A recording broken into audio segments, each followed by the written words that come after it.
In the black void of open space sits the Baleen class rebel freighter, the Fluke, home and base of operations for Purrgil Company. Inside, crammed into the conference room, are the 12 members selected for this special mission, and one grouchy-looking Duros with his hands clasped behind his back. Lieutenant Everson begins his briefing.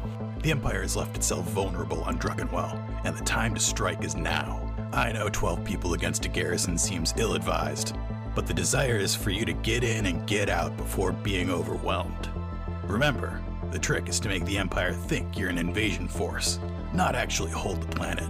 Sion, Voltrix, and Zyk, two of the garrison's leadership, has opted to stay in the nearby residential district instead of a base. Let's show them why that's a bad idea. 2 hunters and a scout against 2 imp officers almost seems unfair. In fact, I almost feel bad for them, Lieutenant. Almost. This is going to be as easy as killing a Gundark. I assure you, we will get this job done with the utmost of precision, Lieutenant. Brack is the local resistance leader, and will handle your covert entry through the Dicey Cantina. He can also provide safe harbor if anything should go wrong, or you become separated. Good luck, Purrgil Company. May the Force be with you. Well, Zyk, Voltrix, it seems we have our prey. And as I always say, it is far better to be the hunter than the hunted. Now, let's begin the hunt, shall we?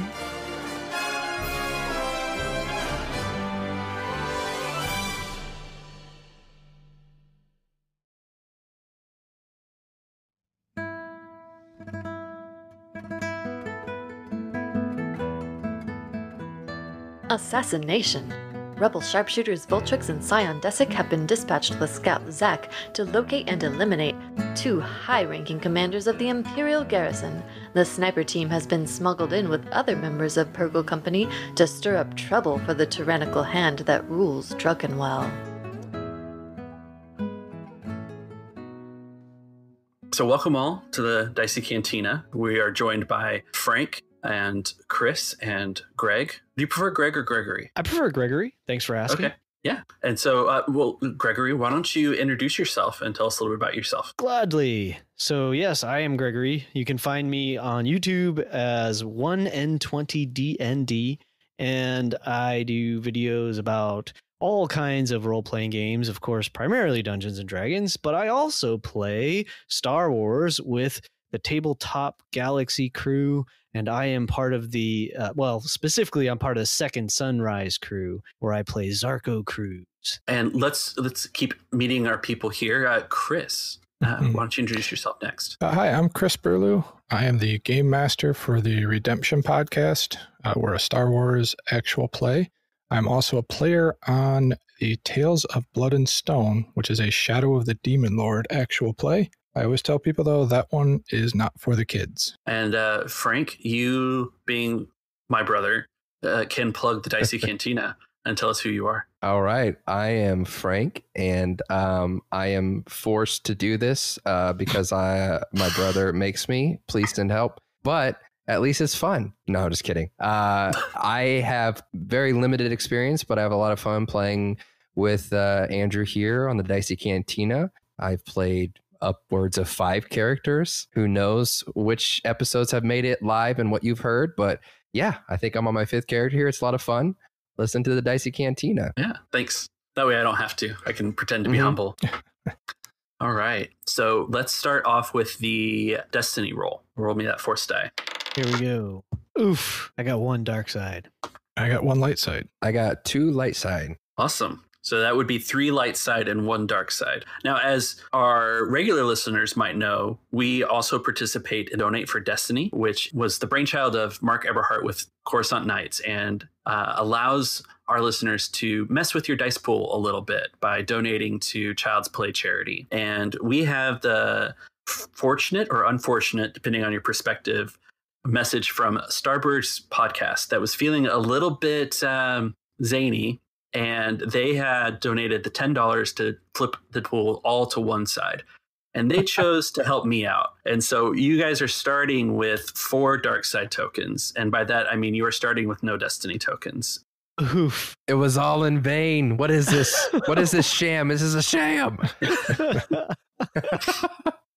So I promise to flip them over and give them back to you guys. I like a good challenge. That's what you need, right?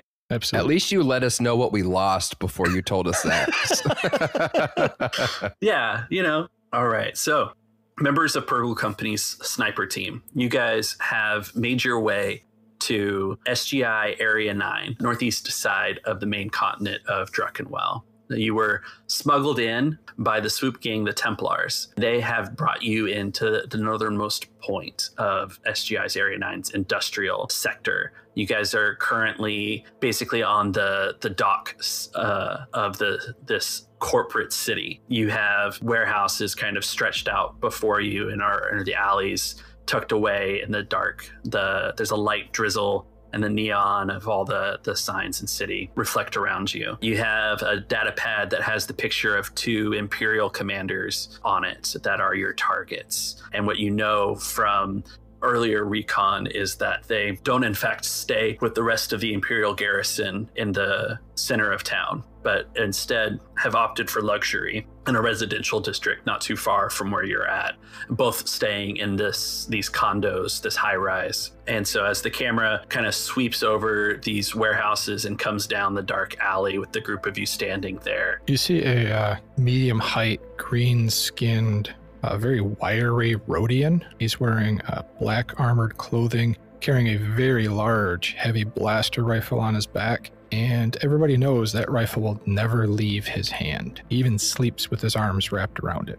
And everybody just calls him Voltrix. A man after Sion, or a Rhodian, I should say, after Sion's liking. So Sion Desyk is a human male, about 42 years old, and he's 6-footish, medium build. His dress is very refined, although it's quite rugged at the same time. He's wearing kind of mountaineer's armor with a shadow cloak. You can tell he's used to being unseen and likes to be unseen.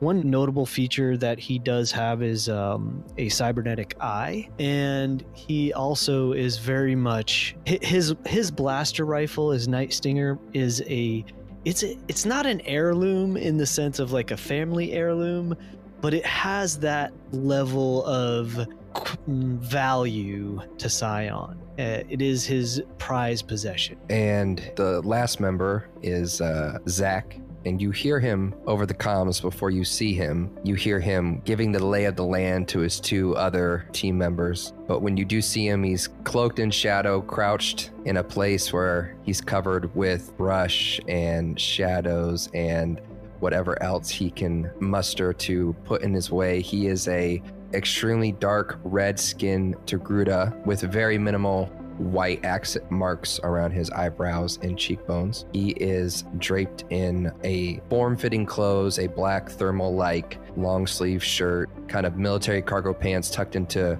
military boots that have thick rubber soles around them, meant for climbing. He has a veil, kind of veiled looking hood that seems like you could be able to see through it, but it's one of those things that when you look at it from different perspectives, it shifts between black and dark silver and kind of messes with your eyes. And the only bit of color on him other than that is a beaded necklace wrapped around his left wrist that sort of dangles off into a pointed triangle-like charm. So you guys stand in this warehouse district. It's late at night, and so it's closed down. There's not a lot of activity, but you have to move from here to make it to the residential district. And you know that much like other industrialized urban areas, that not everyone sleeps at night.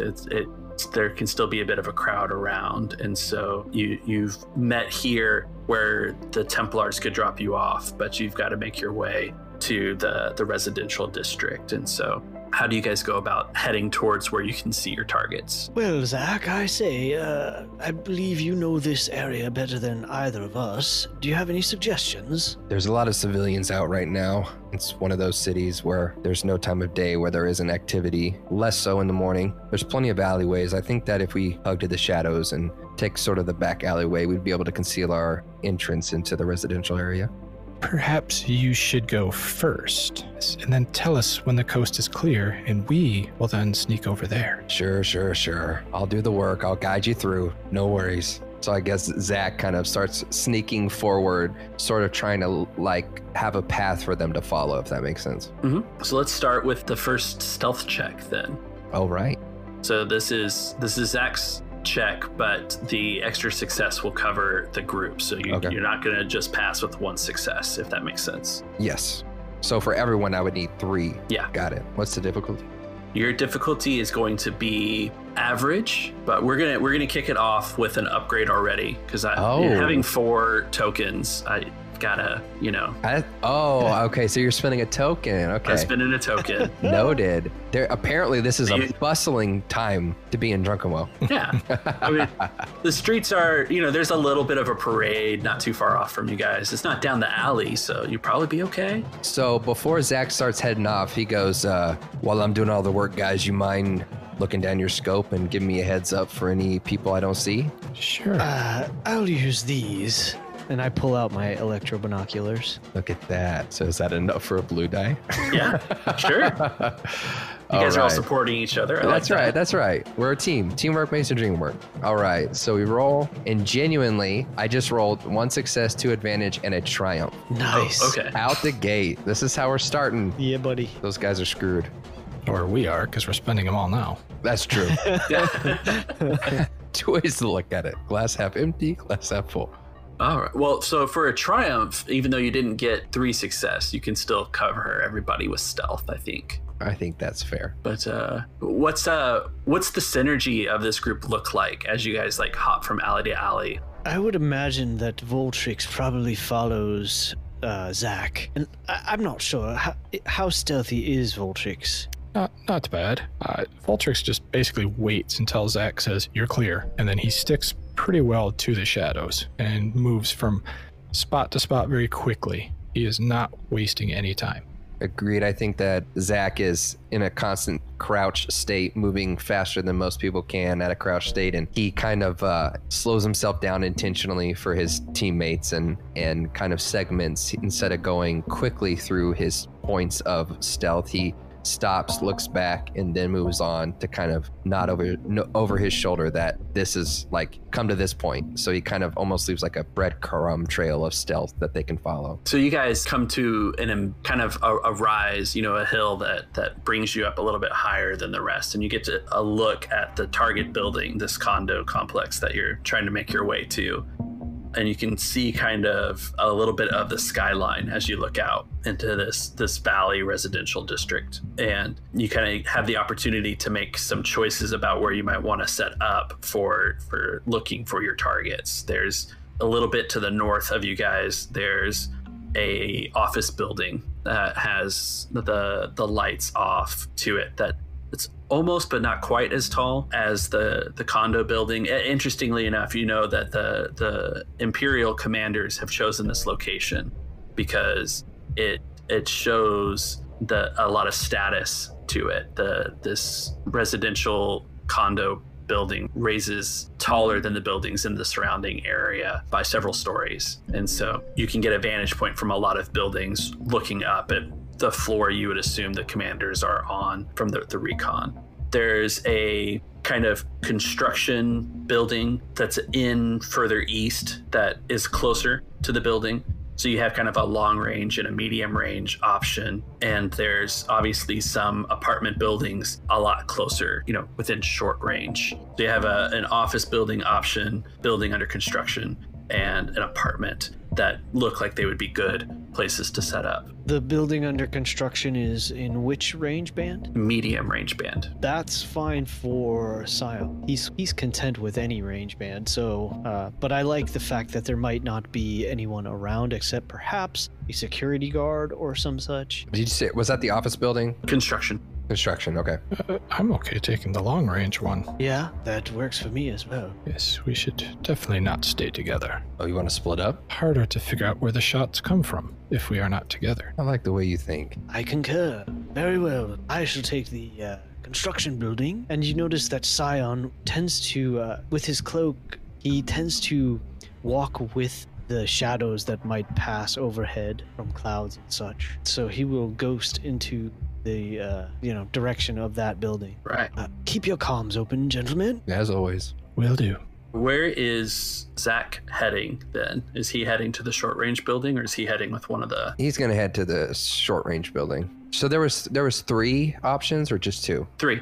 There was a long range option that was the office building. Office, construction, and apartments. So he's going to go to the apartments. Okay, awesome.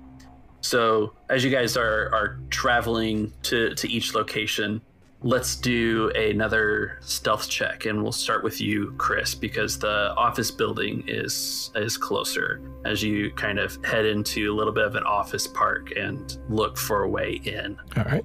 What's the difficulty? We'll keep it average for now. All right. Just 1 success. Everything else canceled out.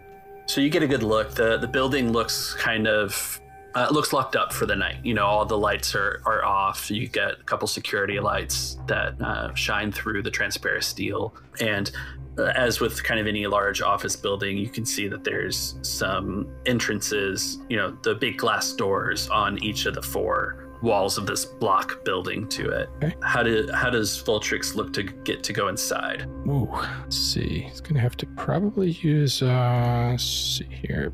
Gonna have to jimmy the door open and sneak up, because I'm assuming there's no fire escape or anything on the outside that I can run up. No, not presently. So yeah, a skullduggery or computers or some kind of, or you know, I did give you 1 token so far, guys. If you need a fire escape.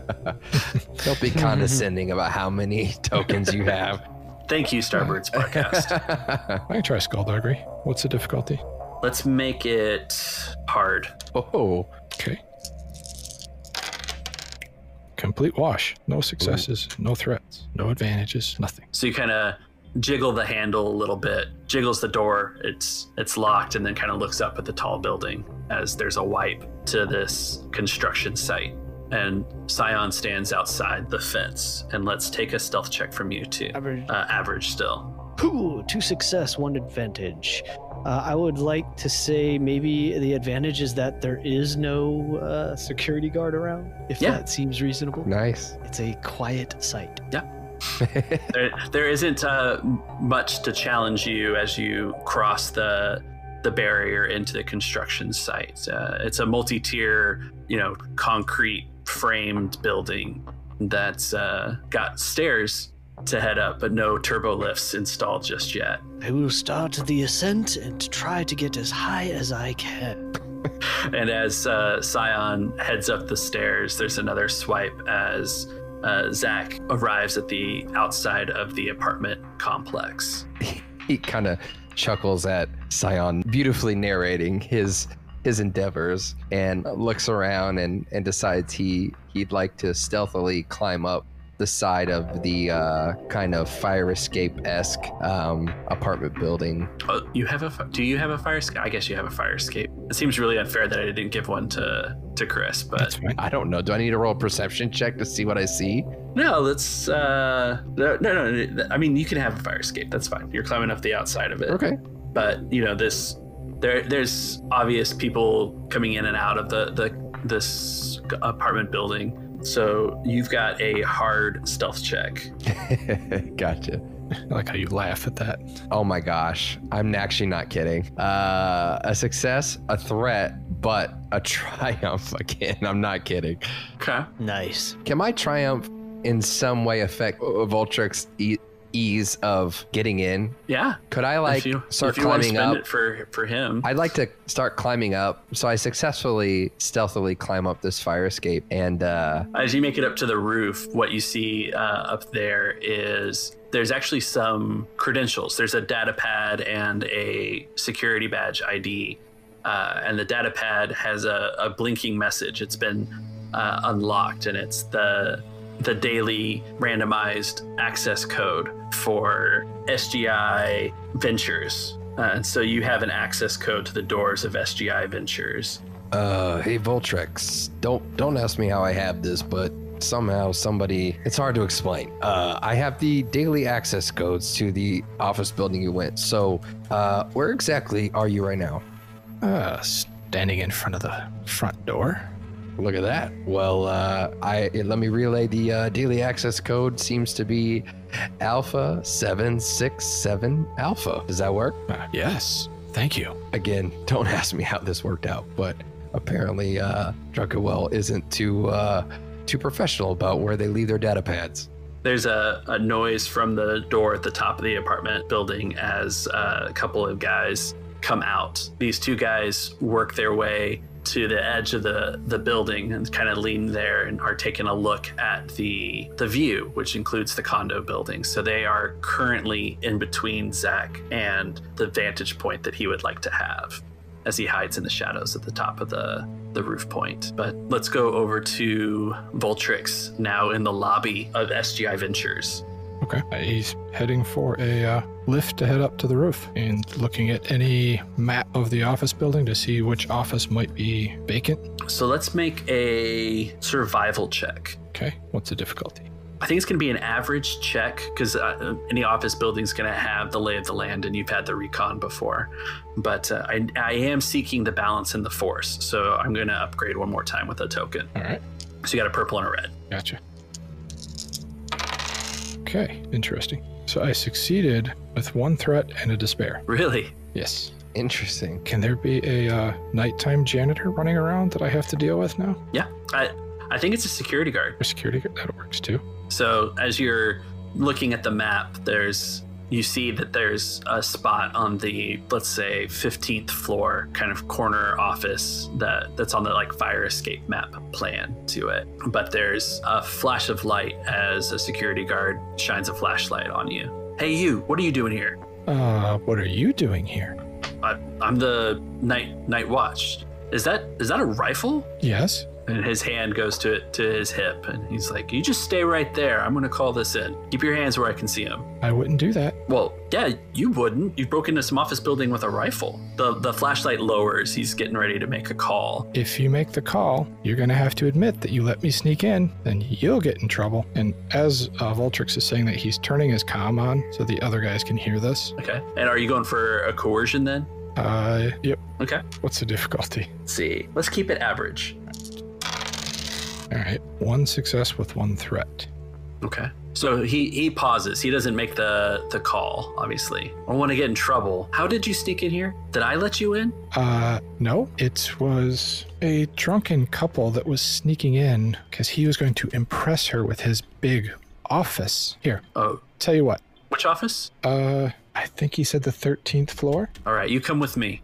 And so he motions to the turbo lift for you to come with him. Voltrix walks up, and as he gets near him, he reaches out. Perhaps this will help you search for them. And he hands him 50 credits. He takes it, yeah. He's like, oh, all right. You have a good night. Show yourself out. Will do. And he starts heading up to the 13th floor, and you're alone again in the lobby. Then I push the button for the next lift to come up so he can take the elevator up. Yeah. So wait for the all clear then. Yeah. As you step into the turbo lift and the doors close, and we come back to Sion, who's climbed several flights of stairs so far, making his way towards the top of the building, I assume. If that is possible, that is what I will do. So let's make a survival check for you as well. Pick your sniper nest. Alrighty. Difficulty? Average. Boy. It's a very average encounter so far. It's all good. One success. Nice. All right. Makes it simple. So you make it up to the top. There's a kind of array of pallets about chest height, just along the middle up there. And so you've got something you can kind of brace yourself on and a good view of the building. He would prefer to lay down if that's possible. Yeah. So there's a gap between the pallets, let's say. Perfect. And where exactly are we expecting our target to be? Do they live in the apartment complex? Yeah. So you have two targets. There's one who owns they both own separate condos, and they are on different floors near the top of this tall building. Let's say it's about 30 stories tall. And so you're looking for a window set on the northeast corner, one that kind of basically faces both construction and offices, and one that's on and that northeast corner is like on the 25th floor. And then there's another condo with a window facing out to the west. And I said northeast before, but they're northwest side. So no, yeah. So based on where the buildings are, where our relative positions are, will one of us have an easier time with one as opposed to the other target? So the just west facing one is on the 20th floor, and that one is more easily viewed from the construction site. You're kind of square on with that face of the building. Sure, perfect. And then the one that's on the corner on the 25th floor can be viewed from the construction site and more easily from the office. No, obviously further away. Mm-hmm. I suppose, Voltrix, I will take the target on the west end of the building, floor 20. How does that sound to you? That's fine, as long as I get to shoot something soon.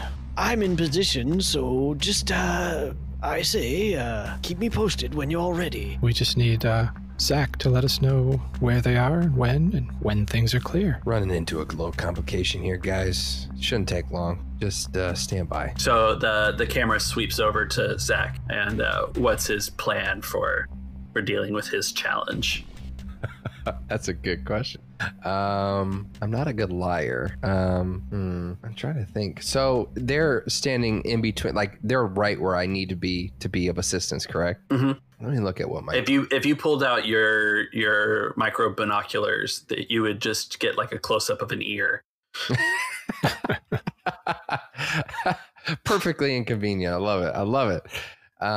Let's see here. What do I want to do? I'm looking at is there a way you can distract them? Set off a car alarm or something like that? Right. Like I think here's what I'll go with. I think I'm going to try to deceive them into leaving. So I look kind of tough, and I have like military garb on. So Zach pulls down his hood, kind of stands up tall, and walks out with authority to how many people are there again, Andrew? You got like two buddies. Okay. So Zach takes off his hood, stands up tall, tries to look tough, walks out to the two guys and kind of yells, "Hey, what are you two doing up here? No one's allowed access to the roof. What are you doing up here? Do you even live here?" All right.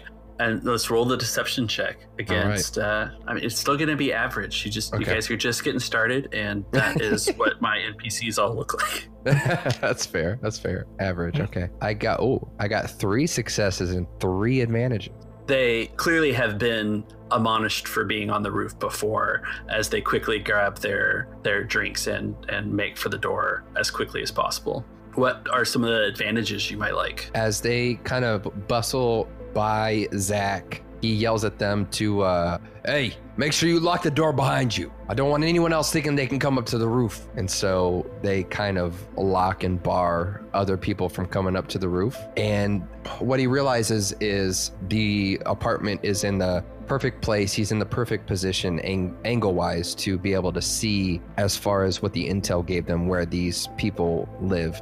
Their targets live. He's in an advantageous position to relay information, so he gets a blue die in his next perception roll. Yeah, let's say let's narratively just take it one step further. I think Zach cased the building on the recon trip from this same rooftop, so nice. He's seen where they are before. And let's have Zach do his perception check now. Okay. What is the difficulty? Now, this one's still... Let's go ahead and flip another Destiny token. There's definitely a setback for the lights reflecting off the windows of the 2 condos. I was staying quiet, hoping that you told me that the black die was because it was dark, because my binoculars take away that black die, but you... Well played, sir. You said the reflection off the glass. Well played. It stays. And Andrew, I'm really good at what I do, and I do 2 things well, and that's perception and stealth, and I just got 2 successes and 2 advantages. 2 successes and 2 advantages. Excellent. So your the apartment building is a little bit lower down, so you've got to crane your neck a little bit to look up. And as you do that, There's on the 25th floor, you see your target. He's kind of just walking around in front of the window, taking in the view, and you've been able to confirm that it's him. On the 20th floor, for your advantages, what you notice is you don't see your target, but there's a knocked over lamp. There's some curtain rod that's been knocked over, and there's some obvious signs of a struggle that's recently taken part, and your target's not there. Thanks for joining us in the Dicey Cantina. Enjoying the show? Consider giving us a 5-star review on your favorite podcatcher and reach out on Twitter at Dicey Cantina, shoot an email to diceycantina@gmail.com, or record us a message over on our page at anchor.fm. We'd love to hear from you. Your support truly helps the show grow. And for a preview of another exciting podcast, stay tuned after the credits. We want to say thanks to Chris and Gregory for joining Purrgil Company. You can hear Chris GM the Redemption podcast on their 6th season starting this fall, and Gregory can be found on YouTube at 1in20 D&D or with Second Sunrise on the Tabletop Galaxy crew.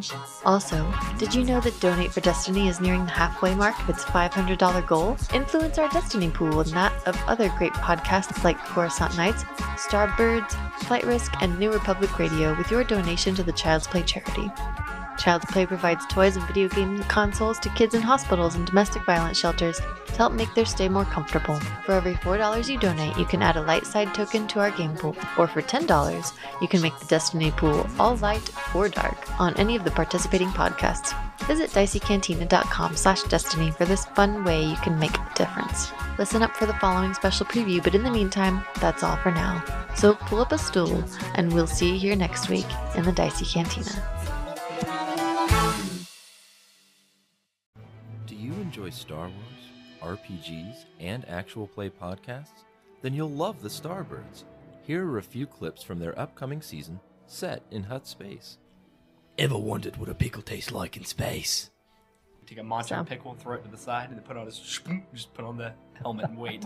He's just like eagerly like sitting out right by the door, you looking just like out. sealed your head in a container where you're munching down on a pickle. That's the gases you're causing.